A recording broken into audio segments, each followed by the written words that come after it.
Oui, to PCB Nombote, o ezali PCK TV, la chaîne de profondeur, ezali émission spéciale la Pinda Kaido Fédération, oyo na compte ya Ligue provinciale de Kinshasa, o ekambami et pa ya président Michel Gwabanda, yende mutu azalaki na réunion lelo na salongo wana asangisaki ba maître pour na koyeba kosangisa ba idée ba pesa le maire pour ba kozala na réunion pe entraînement ya kafu e kozala accompagner na réunion pour na kosolola entraînement e kozala na kati pe réunion ya munene oyo ekoyi na semaine ya 8 mais e kozala le 10 mai oyo e kozala na Alliance franco-congolaise oeza na bypass wana mais nalingi tozolon bestre ndenge président Michel Ngwabanda asolaki na bandeko pe bokola na ba interview mususu ya ba maître esalaki pe bien makasi nalingi ba image esala musala nango bo s'abonner na PCK TV la chaîne de profondeur bo s'abonner na Nelia Sana TV et kozala bien makasi to kutana na ba image wana bongo to commenter on est ensemble together à suivre merci. Point, il y a pour réaliser un tournoi, il y a Bakopa, il y a Pindakai. C'était ça notre grand sujet. Autour, ce n'est pas de ça. Maintenant, pour en arriver, Tosenaki na Maître Chao, notre représentant ici au Congo, avec le sec Clémis, va s'occuper na yango parce que bamonde bayebi ba club bayebi ba tout. Maintenant en connaissant ces informations là, c'est comme ça que tout même pour confirmer ba date il y a ba différents combats et consorts. C'était ça. Mais selon les rapports, on a tellement travaillé avec les gens de Kin West. Kin Est, on n'a pas travaillé avec les gens de Kin West. Donc, tout ce qui est un déficit, il y a une formation. Nous, on ne sait pas avancer, donc il faut combler ça. En dehors de ça, il y a encore un autre souci, celle de rencontrer tous les autres maîtres. Bien que il y avait investiture où l'appel était que Bapignon Sobaya. On avait invité tout le monde, sauf personne. L'inversion, on a supposé, on sait que quand on ne fait pas des doigts, vaut mieux, quand le respect n'est pas servi, il faut mieux quitter la veille. Voilà. Parce que nous, on peut dire aussi, on ne nous a pas considérés. Parce que quand on invite les gens vont être ce que et dans la comme d'abord c'est quoi c'est intéressant on système justement non dans évoluer j'évoque un peu les idées oui j'évoque les idées dans ce sens là et malgré tout ça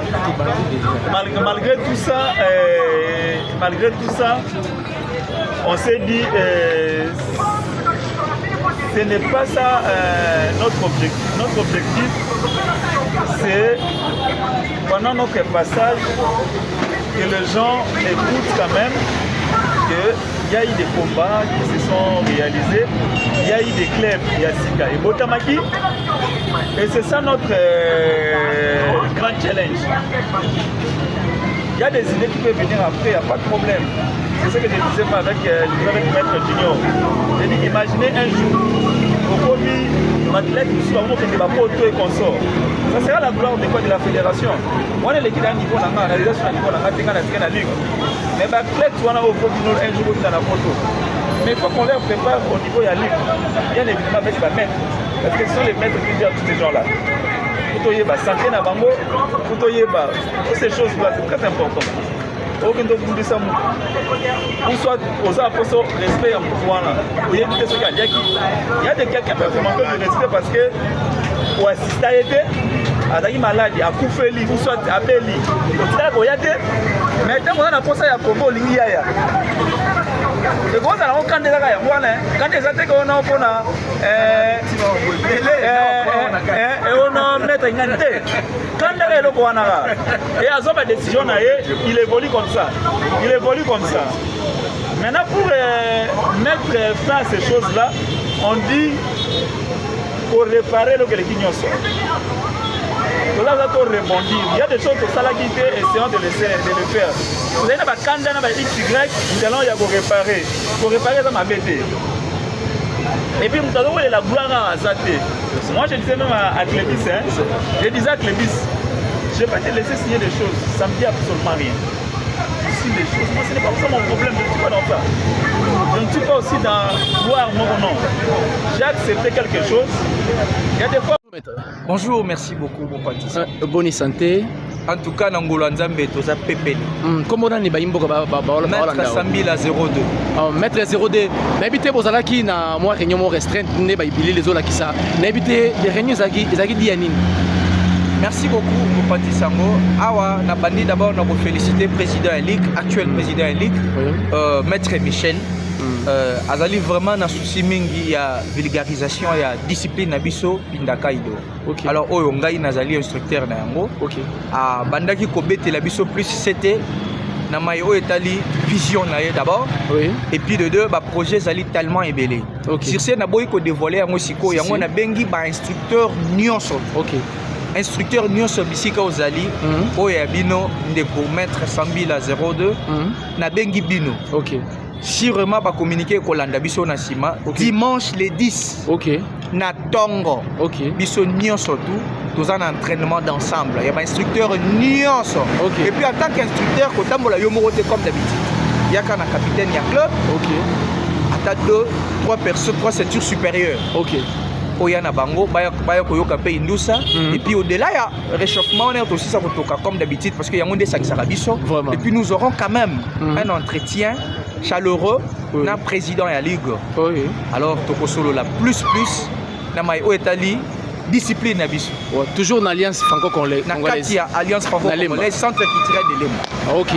On peut ça bambote moi 2-3 personnes attaquer na cadre gars ya week-end on peut ça banani. En tout cas, na bandi d'abord na kopesa mbote na fondateur créateur ya discipline grand maître Franck Pinda bisika azali parce que yende asali était na misa tout peut-être pour nous clôturer bande ko nyonso ba olanda biso na banda ko na biso na pesi bino bambote botika la sou na banda côté boya sport ezara bien d'abord pour la santé boya ba club ezali ba numéro na biso ekoleka letingai maître Sambila 02 na.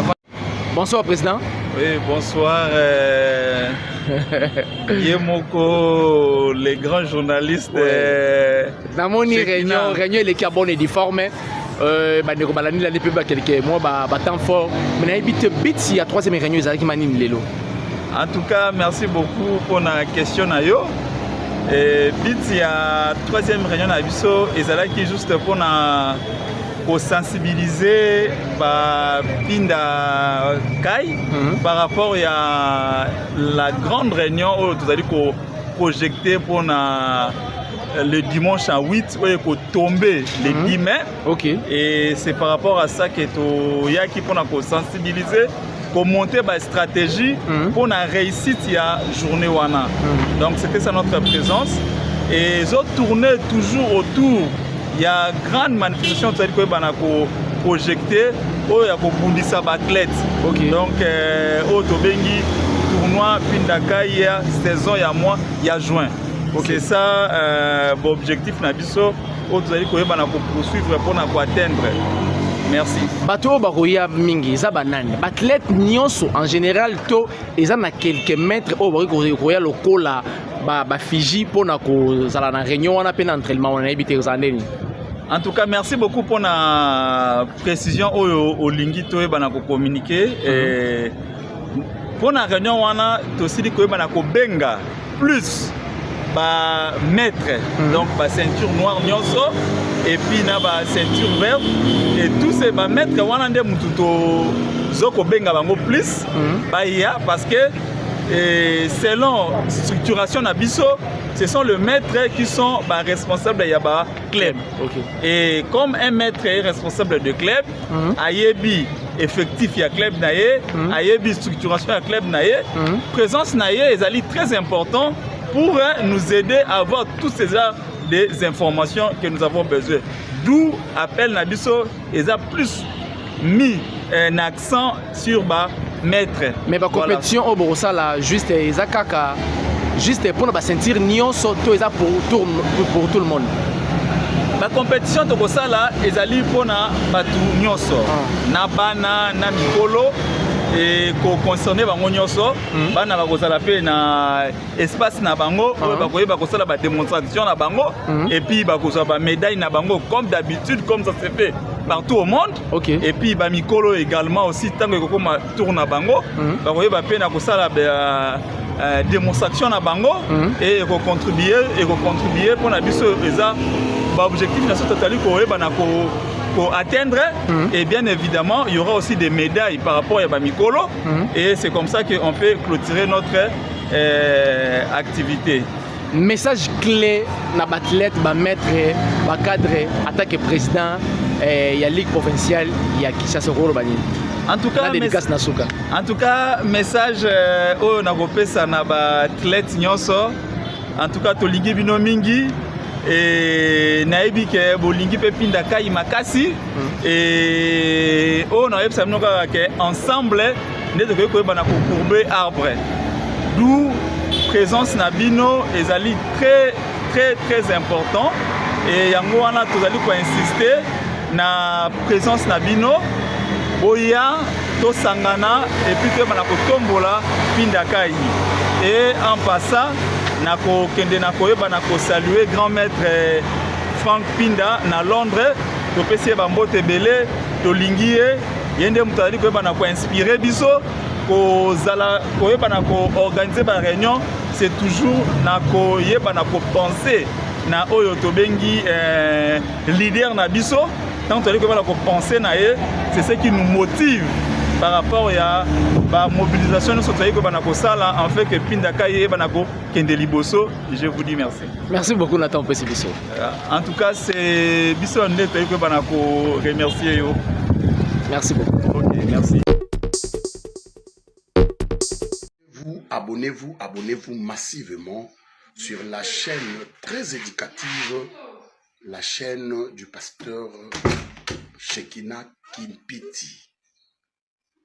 PCK TV, les bonnes choses arrivent. Nous vous entendons. Tous les immatures, tous les pasteurs, tous les chrétiens, abonnez-vous, car c'est la chaîne qui vous convient.